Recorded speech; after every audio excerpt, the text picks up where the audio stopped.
In the name of God, most gracious, most merciful, imagine a world where Muslims fight anti-Semitism and Jews fight Islamophobia, and together we fight hate. Is it possible? Absolutely possible. For Muslim women, the spirit of faith is particularly intense. Yet, at my organization, the American Muslim and Multi-Faith Women's Empowerment Council, AMWEC, we're harnessing religion for good, despite the many risks that surround us. After the tragedy of 9/11, the Muslim community and the leaders mostly blamed the US foreign policy for it. Needless to say, most of the organizations were patriarchal. It was hard to find an organization that we could align our values with, so we founded one. To give you a sense of what AMWEC stands for, let me share briefly from our manifesto. As maternal pillars of the community, American Muslim women have a uniquely powerful leadership responsibility. We uphold high standards of ethical conduct, we reject victimhood, and we embrace empowerment. We have so much to be proud of in our faith tradition, and yet much to be concerned about in our community. God's name is sacred. Sadly, today, many invoke his name to radicalize and terrorize. We realize it's not easy to fight hate. After 9/11, I was profiled and as such thrown off planes. And would you believe that I was called a terrorist, a sleeper agent by my colleague? So I took it as a sign from above. Fight hate with love. I learned to fight discrimination, helping remove 6 million people from the profiling list, a program today known as Global Entry. I know your hearts are sad, my sisters. So is mine. With the rising anti-Semitism, I know how you feel. I saw how you stood up for everyone, and no one stands up for you.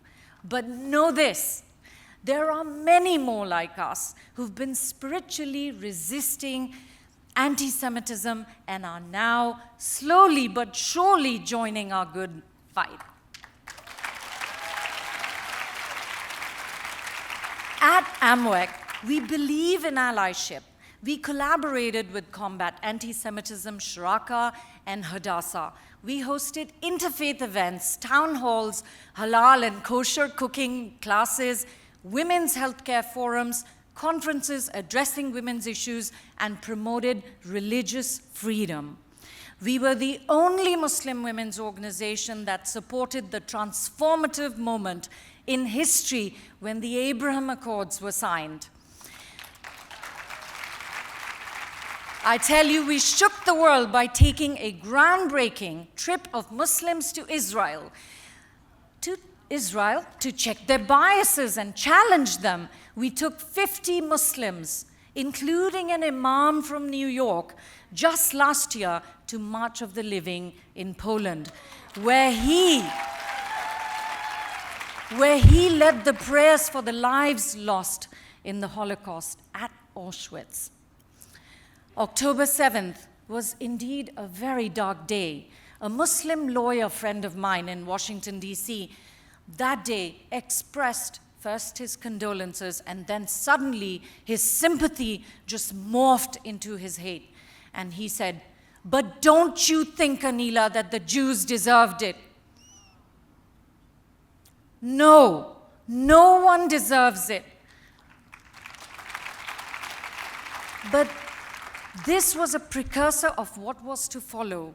Threatened, intimidated, our board members in the West Coast resigned. They were told they couldn't attend the mosque. They couldn't pray there.